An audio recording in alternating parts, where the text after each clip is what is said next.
Chapter 7. Cobra. Excitement rippled through our household when we received a letter from the Board of Governors of my parents' church.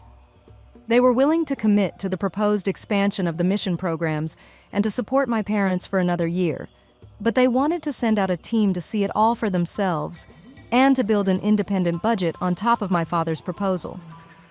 They were very pleased with the results so far and were open to an even broader expansion than my father had initially suggested, possibly even duplicating the mission in other parts of Zambia.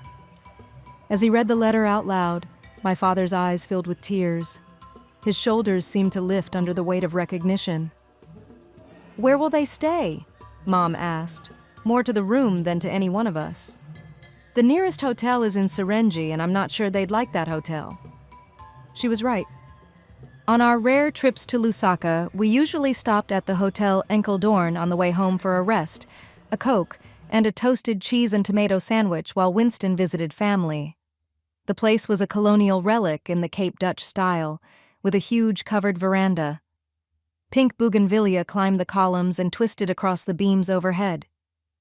It had clearly once been beautiful, but by now it had fallen into disrepair. The garden was a dust bowl.